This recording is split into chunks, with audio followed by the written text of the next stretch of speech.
Good afternoon అండి అందరికీ. నేను మీతో మాట్లాడతా 2 మినిట్స్. మా ఆయనకు ఒక సీరియస్ వార్నింగ్ ఇచ్చి ఆ తర్వాత మీకు కూడా ఒక సజెషన్ ఇస్తా. ఎందుకంటే ఇంట్లో వాతావరణం కూల్గా ఉండాలంటే ఎట్లా ఉండాలని చెప్తా. ఇప్పుడు చెప్ప బంగారం, రాత్రి ఎన్ని గంటలకు వచ్చినావు ఇంటికి? రోజు ఎన్ని గంటలకు వస్తావు నువ్వు?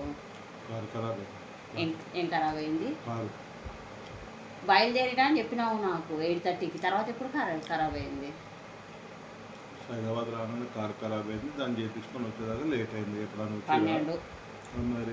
12 దాకా మెకానిక్ షాపులు ఉంటాయా? ఉన్నారు మరి. బయలుదేరేటప్పుడు చెప్పిండు అమీర్పేటలో రాణిగంజ్లో మా ఆయన వర్క్ చేసేది. అక్కడ నుంచి బయలుదేరేటప్పుడు దేరినా అని చెప్పిండు. అక్కడ కరెక్ట్ 12:30కి వచ్చింది ఇంటికి.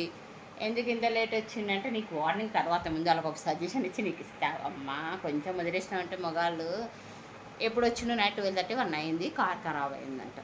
అది నిజమో అబద్ధం ఏం చెప్పినా నమ్మేసేయాలి. మా ఆడాలంటే పిచ్చోళ్ళు కదా. కాకపోతే ఒకటి చెప్తున్నా, ఎప్పుడైనా సరే ఇన్ టైంలో ఇంటికి తొందరగా వస్తే వండిన ఫుడ్ అంతా వేడిగా ఉంటుంది, పెళ్ళాం కూల్గా ఉంటుంది, ఇల్లు ప్రశాంతంగా ఉంటుంది. మీ మొగాళ్ళకి అందరికీ చెప్తున్నా సజెషన్ గుర్తుపెట్టుకోండి. ప్రశాంతంగా ఉండాలి అంటే మీరు లేటుగా వచ్చిరనుకోండి, నా ఫుడ్ అంతా చల్లగా అవుతుంది. మా భార్యలు హాట్గా ఉంటారు. ఇల్లు ఒక రణరంగం, 3వ ప్రపంచ యుద్ధం. ఎందుకు ఇదంతా ఎక్స్పెరిమెంట్లు చేయకండి, భార్యలో కోపం తెప్పియకండి. మంచిగా ప్రశాంతంగా ఉండాలి ఇల్లు వాతావరణం అంటే. ఇన్ టైంలో కొంచెం ఇంటికి రండి. బయట ఎక్కడో స్పెండ్ చేసేపోతే పిల్లలతో స్పెండ్ చేయండి. కొంచెం ఆరోగ్యంగా ఉంటారు, సంతోషంగా ఉంటారు. ఇదే నా సజెషన్. Okay, bye.